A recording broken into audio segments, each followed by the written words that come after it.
सुप्रभात।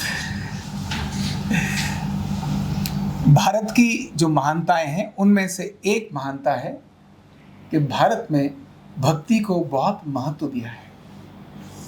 भक्ति, और कहा है कि अगर कोई भी चीज सबसे अधिक शक्तिशाली है, जिसके अंदर बहुत पावर है, जो पत्थर को भी पिघला सकती है, तो अग्नि नहीं है, वो वायु नहीं है, वो जल नहीं है, वो भक्ति है। और भक्ति की शक्ति, भारत की शक्ति को दुनिया ने देखा है। भगवान को प्रकट करने के लिए तो भक्ति काम आई है। इसीलिए ध्रुव, प्रहलाद और आज जिनकी जयंती है ऐसे वाल्मीकि जी, ऐसे अनेक महापुरुष हमारे देश में हुए ही हैं, जिनके घर में ही जिनका विरोध था, लेकिन उनकी भक्ति की अटलता के कारण मीरा उनमें से एक नाम है, जिसकी भक्ति के कारण भगवान को भी जमीन पर आना पड़ा। और भक्ति का ही दम था कि जो विष था, जो जहर था, वो अमृत में बदल गया। मतलब विष को भी अमृत में बदलने की ताकत अगर किसी में है तो वो भक्ति में है। कुछ भी असंभव नहीं है अगर भक्ति जिसके पास है।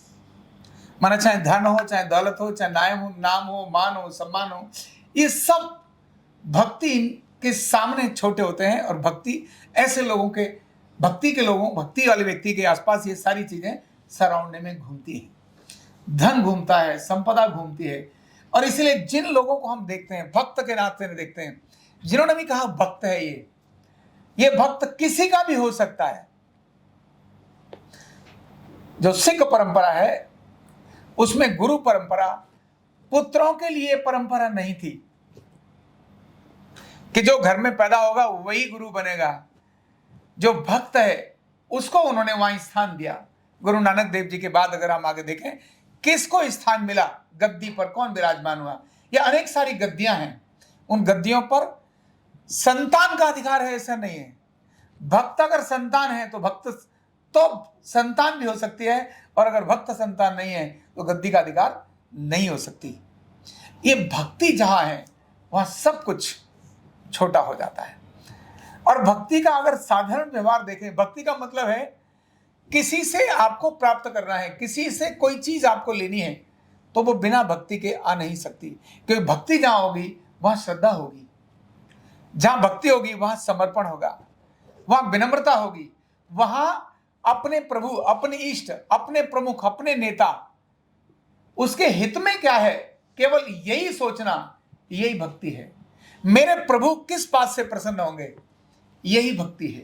प्रेम का अथाह भंडार है भक्ति। मतलब जहां प्रेम है, बस उन्होंने कह दिया ना, फाइनल, अब कुछ नहीं हो सकता। भक्ति पॉलिटिक्स नहीं है, भक्ति दिखावा नहीं है। जहां दिखावा है वो थोड़े समय में पता चलेगा और बिखर जाएगा कि सब क्या था, नाटकबाजी थी। भक्ति वो सच्चा प्रेम है जहां सिर्फ देना होता है, जहां लेने की भावना नहीं, जहां सब कुछ समर्पित करने की भावना होती है। और जहां समर्पित करने की भावना होती है तो कहते हैं जैसा आप दोगे वैसा मिलेगा। भगवान कृष्ण के प्रति भक्ति करने वाले तो हजारों करोड़ों लोग हैं, लेकिन ऐसा मैंने कहा केवल भगवान के प्रति भक्ति नहीं। इसलिए हमारे देश में भक्ति को परिवार में जोड़ दिया। और कैसा जोड़ दिया, पुत्र पिता की भक्ति करे, पुत्र को मां की भक्ति करनी चाहिए, पुत्र को बड़े भाई का मान सम्मान और भक्ति करनी चाहिए, पुत्र को अपने ताऊ के, ताई के, इन सब के मान सम्मान को देखना चाहिए। यानी अपने से बड़ा है उसके प्रति भक्ति की भावना रखना। जो आपका आराध्य है यानी गुरु, गुरु के प्रति भक्ति करो। क्यों? ये वो हैं जो आपकी चाहत के बिना, अपनी अपेक्षा के बिना आपको देते हैं।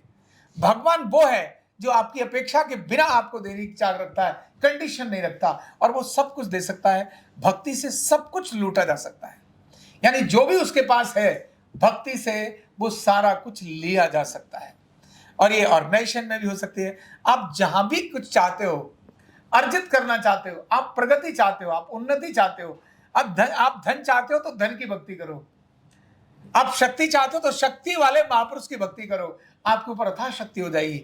आप हनुमान जी को समर्पित कर दो, फिर हनुमान जी के जो भी हनुमान जी के चरित्र हैं उनका वर्णन करो, उनके गुणगान करो। जब आप उनके गुणगान करोगे, उनकी तारीफ करोगे, उनकी प्रशंसा करोगे, तो ऑटोमेटिकली आपके मन में समर्पण का भाव जागेगा। और जैसे ही समर्पण का भाव जागेगा, ऑटोमेटिकली आपके अंदर वो पावर्स जागना शुरू हो जाएंगी, और जिससे आप लेना चाहते हो वो सब कुछ ऑटोमेटिकली ट्रांसफर हो जाएगा। गुरु शिष्य परंपरा में तो आज तक यही हुआ है, भारत के अंदर यही हुआ है।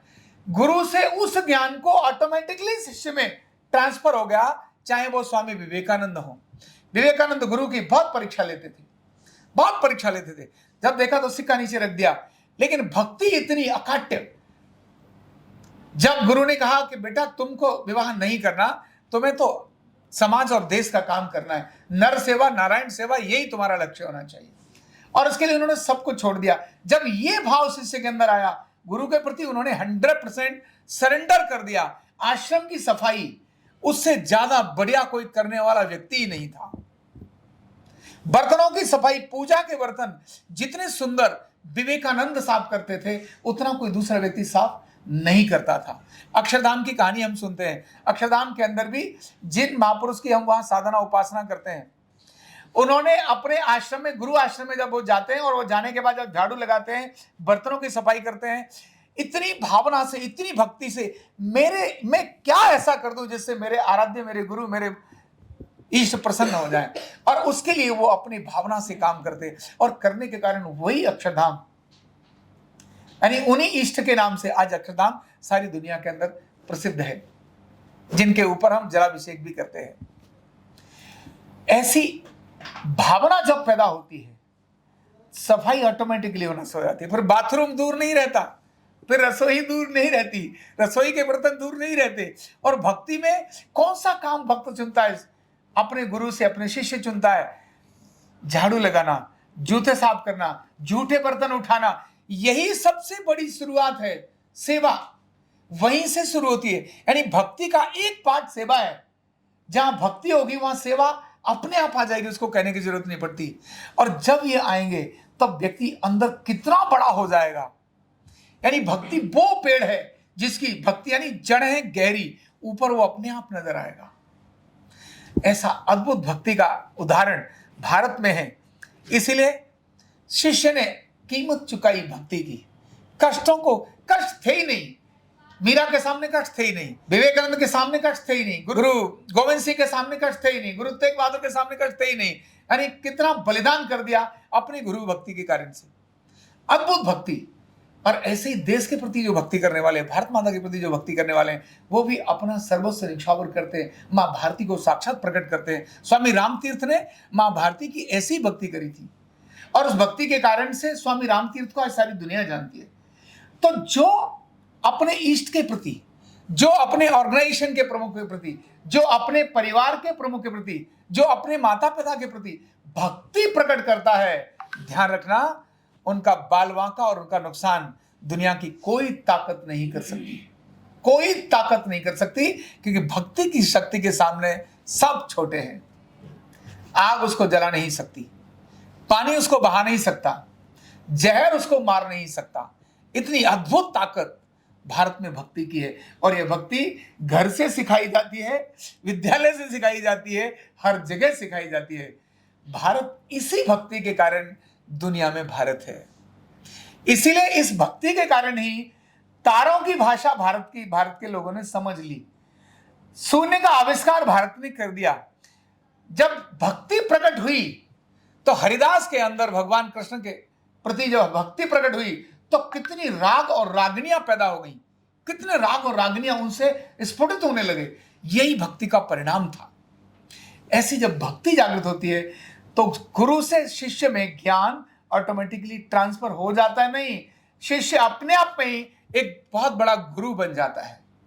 अहंकार से नहीं, दिव्यता से वो गुरु बन जाता है। शिष्य अपने आप गुरु बन जाता है।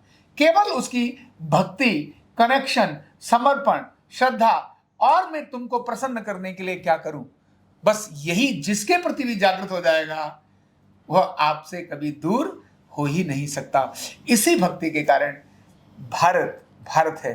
भारत के इस ज्ञान को, भक्ति को हमें समझना, उसमें से हम कितना अपना सकते हैं उसको अपनाना, उसको अपने जीवन में धारण करना।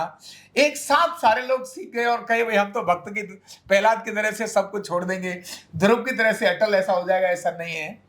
शुरुआत कहीं से करना, शुरुआत समर्पण से, श्रद्धा से करना, अब बातों के पालन से करना, अपने प्रमुख की अच्छे गुणों के अच्छे जो उनके चरित्र हैं उनके गुणगान से करना, उनकी तारीफ से करना। हमारे अच्छा क्या होता है, जो लड़की अपने ससुराल की गुणों को जानती है और उसका बखान करती है, वो लड़की उस घर में पूजी जाती है।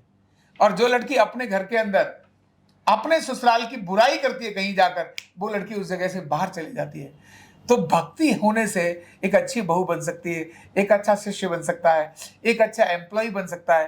कंपनी के प्रति भक्ति है, मेरी कंपनी के प्रति अगर कोई बात गलत कहता है तो मैं तुरंत रोक दूंगा, स्टॉप, ऐसा नहीं है। और मैं अपने ऑर्गेनाइजेशन का, मैं अपनी कंपनी की चर्चा 10 जगह करता हूं तो मेरी कंपनी बरकत में आएगी, ऑटोमेटिकली मैं प्रगति और उन्नति में आ ही जाऊंगा। यही भक्ति है। आपकी कंपनी के प्रति आपके उनके जो वैल्यूज हैं, उनके जो मापदंड हैं, आप उनको फॉलो करते हैं, ये अपने आप में एक भक्ति है। उन नियमों का पालन करते हैं, मेरी कंपनी का विकास होना चाहिए, मेरे ऑर्गेनाइजेशन का विकास होना चाहिए। अगर ये आप ये करते हैं तो ये अपने आप में एक बहुत बड़ी भक्ति है। अगर आपके जीवन में ये चीजें आती हैं तो आपकी उन्नति को कोई रोक नहीं सकता, क्योंकि भक्ति में ही सबसे बड़ी शक्ति होती है। बहुत बहुत धन्यवाद। न्यूरोथेरेपी का कंप्लीट कोर्स सीखने के लिए जुड़िए हमारे ऑनलाइन ट्रेनिंग प्रोग्राम से और जानिए करीब 100 बीमारियों का इलाज बिना दवा और बिना मशीन के। इस न्यूरोथेरेपी ऑनलाइन ट्रेनिंग प्रोग्राम से आप घर बैठे बन सकते हैं गवर्नमेंट सर्टिफाइड न्यूरोथेरेपिस्ट।